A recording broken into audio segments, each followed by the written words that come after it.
කට්ටිය දී ඇක්සෙසට් කියන ෆිල්ම් එක බලලා තියෙනවද?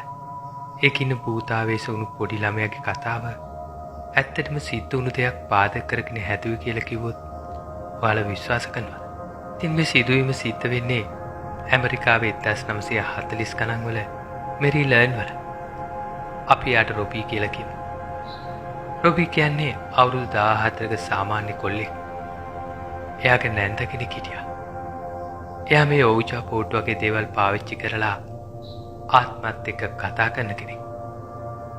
එයා තමයි රොබ්ටත් මේ ඕජා පෝට් එකක් අරන් දීලා පාවිච්චි කරන්න කියලා දෙන්නේ. කොහොම හරි මේ පීචනේ පටන් ගන්නේ එයාගේ නැන්ද මැරුණට පස්සේ. මුලින්ම රොබ්ගේ කාමරේ පිටිය තුලින් කවුරු හරි හූරනවා වගේ සද්ද ඇහෙන්න පටන් ගත්තා.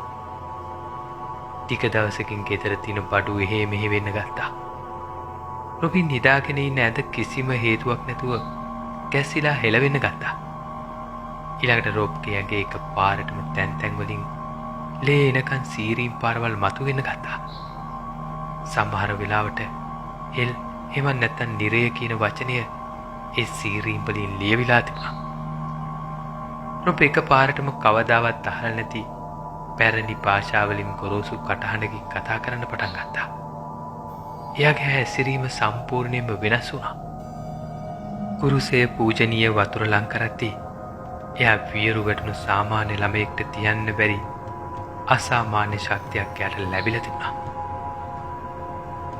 රොබ්ගේ දෙමාපියන් හැම තැනම උදව් ඉල්ලුවට පස්සේ අන්තිමට කතෝලික පල්ලියෙන් උදව් ඉල්ලුවා. පූජකවරු කීප දෙනෙක් මාස ගාණක් තිස්සේ 30කට වඩා බූදතුරු ක්‍රීමේ යාඥා ක්‍රම කරලා තියෙනවා. අන්තිම යාඥාව අතරතුරේ සාතන් මයිකල් කියලා කෑ ගහලා තිනවා. ලොකු සත්‍යකුත් ඇහිලා තිනවා. ඒ මොහොතෙන් පස්සේ රොබ් සංසුන් වෙලා එයාට සිහිය ඇවිත්. පස්සේ එයා සම්පූර්ණයෙන්ම සුව වෙලා සාමාන්‍ය ජීවිතයක් ගත කරා. පුදුම දේ කියන්නේ එයාට මේ සිදුවීම් ගැන කිසිම දෙයක් මතක තිබුණේ නැහැ. ඉතින් මේ කතාව ගැන ඔයාලා මොකද හිතන්නේ? මේ වගේ දේවල් ඇත්තටම වෙන්න පුළුවන්ද?